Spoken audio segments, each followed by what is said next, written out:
ಶುಗರ್ಗೆ, type 2 diabetes ಅಂತ ಹೇಳ್ತೀವಿ. ಅದರಲ್ಲಿ HbA1c ಯಾವಾಗ 10 ಮೇಲೆ ಹೋಗುತ್ತೆ ನಾವು ಅವಾಗ ಶುಗರ್ ಕಂಟ್ರೋಲ್ ಸಿಗಲ್ಲ ಮಾತ್ರೆಗಳಿಂದ, ಅವಾಗ ನಾವು ಇನ್ಸುಲಿನ್ ಯೂಸ್ ಮಾಡ್ತೀವಿ. ಸೊ ಈಗ ಎಷ್ಟೊಂದು ಜನಕ್ಕೆ ಇನ್ಸುಲಿನ್ ಬಗ್ಗೆ ಬಹಳಷ್ಟು ತಪ್ಪು ಮಾಹಿತಿ ಇದೆ, ಅದನ್ನ ತೊಗೊಂಡ್ರೆ ಲೈಫ್ ಲಾಂಗ್ ತಗೋಬೇಕಂತ. ಹತ್ರ ಬನ್ನಿ, ಇನ್ಸುಲಿನ್ ಈಗ ಪೆನ್ ರೀತಿಯಲ್ಲಿ ಬಂದಿದೆ. ನಾನು ಇವರಿಗೆ ಇನ್ಸುಲಿನ್ ಕೊಟ್ಟಿದ್ದೀನಿ, ಇವ್ರಿಗೆ ಇನ್ಸುಲಿನ್ ತೊಗೊತಾ ಇದ್ದಿಲ್ಲ ಇಷ್ಟ ದಿವಸ. ಸೊ ಇದು ನೋಡಿ, ಒಂದು ಪೆನ್ ಥರ ಇರುತ್ತೆ, ಜಸ್ಟ್ ಈ ಥರ. ಹತ್ರ ಬನ್ನಿ. ಸೊ ಓಪನ್ ಮಾಡಬೇಕು. ಸೊ ಈ ಥರ ನಿಬ್ಬಿರುತ್ತೆ, ಇದು ಓಪನ್ ಮಾಡಬೇಕು.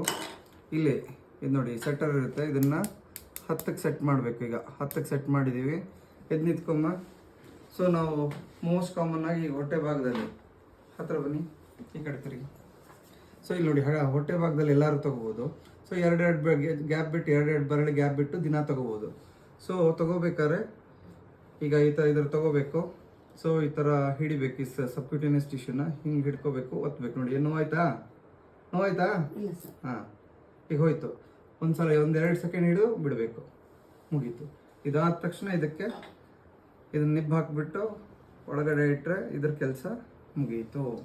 ಸೊ ಮತ್ತೆ ಈ ಥರ ಹಾಕ್ಬಿಟ್ಟು ಈ ಥರ. ನೋವಾಯ್ತಮ್ಮ ನಿಂಗೆ? ಸಿಂಪಲ್. ಮಾತ್ರೆ ತೊಗೊಳಕ್ಕಿಂತ ಈಸಿ ಇದೆ ತಾನೆ? ಸೊ ಹೇಳಿ, ಇನ್ಸುಲಿನ್ ತಗೋಬಹುದು ಎಲ್ಲಾರು ಅಂತ ಹೇಳಿ. ಅಲ್ಲಿ ಇನ್ಸುಲಿನ್ ತಗೋಬಹುದು ಅಂತ ಹೇಳಿ. ಹಿಂಗೆ ನಾವ್ ಹೇಳ್ಬೇಕ ಸರ್? ಹಾ ಹೇಳಿ. ಇನ್ಸುಲಿನ್ ತಗೊಳ್ರಿ ಅಂತ ಹೇಳಿ.